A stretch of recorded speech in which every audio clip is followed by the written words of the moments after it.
people without a degree today because of a man. I'm going to say this for those who will listen.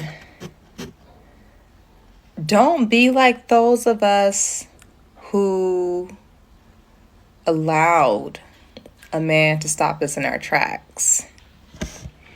And when I say us, I'm talking about myself. I turned 32 in a couple of weeks, and I am playing catch up. I am out here in a job market with Gen Z, and I'm a millennial. I am not even with my peers, my own peers, because I am trying to catch up with them. I was married very young. I got married at 20, and I was divorced by 30. And let me tell you, I sacrificed my own identity for love. I had an ex that told me he didn't want me to work or go to school. He wanted me to be a stay-at-home mom. So that's what I did. And you know what he did in return? He kept us in poverty. He was so comfortable to be living how we were living.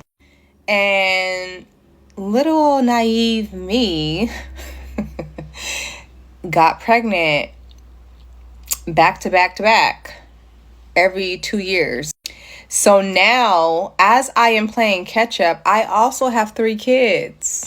And having 3 kids and being a single mom with virtually no support system, it's like, why am I even out here trying? Like, realistically, like, why am I trying? Like, is this gonna work for me? Like, I find myself contemplating often because this shit is hard. So I have to make light of my situation.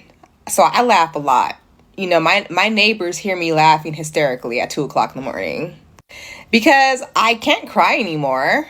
Like, if I don't figure some shit out, I am going to be stuck in poverty with 3 kids. 3 other lives that I am responsible for.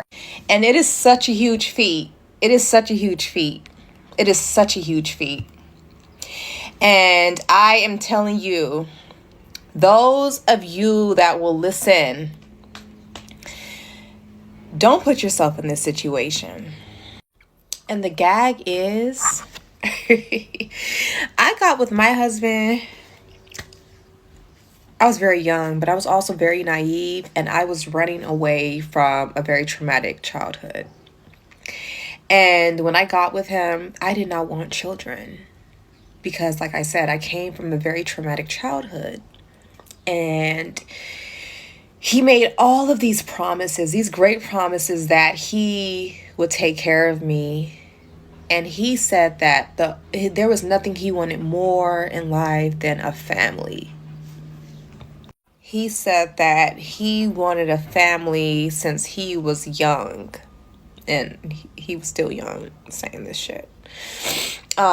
He wanted 6 kids. And I was like, I don't know about that. Look, we can come to a compromise. Of course, this is not me speaking. My prefrontal cortex wasn't even developed. I had just turned 20.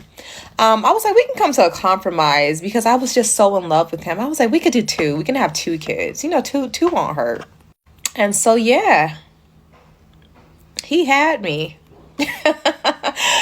He had me. He had me to the point to where now he has me fucked up because I have 3 kids, and after divorcing him, he has turned into Casper the Friendly Ghost. He doesn't even call these kids. He doesn't. I have to call him, and I have to make arrangements for him to see the kids. If it's one of their birthdays, I have to call him and make arrangements for him to be there. And I feel like in a way he's punishing me because whenever he gets the chance, he'll tell me, it's your fault you're in that situation. You broke our family up. And I was like, okay, because I was supposed to just remain in a toxic an abusive relationship to the point to where I snapped because I wasn't going to let you off me because you took me to that point to where it got almost lethal. So once again, I'm telling you girls, don't be a dodo bird. I was married for 10 years, but there are girls out here who are getting pregnant from a one-night stand and keeping the baby. If you don't get rid of that baby, there are girls out here who are getting pregnant from situationships. They're like, it's selfish. I'm not saying this. It's more selfish to bring a life into this world where everything is so challenging. It's selfish to bring a life into this world because you want a baby, but you know you cannot financially or mentally and emotionally support that baby. It is selfish to do that. It makes no logical sense. So be smart and don't be like me at the age of 32 playing catch up, living a life of struggle because of the decisions I made in my youth. I made some big decisions in my youth that I have to pay for now. Be wise and please listen to other women, because if somebody had really told me, I wouldn't feel so selfish because I love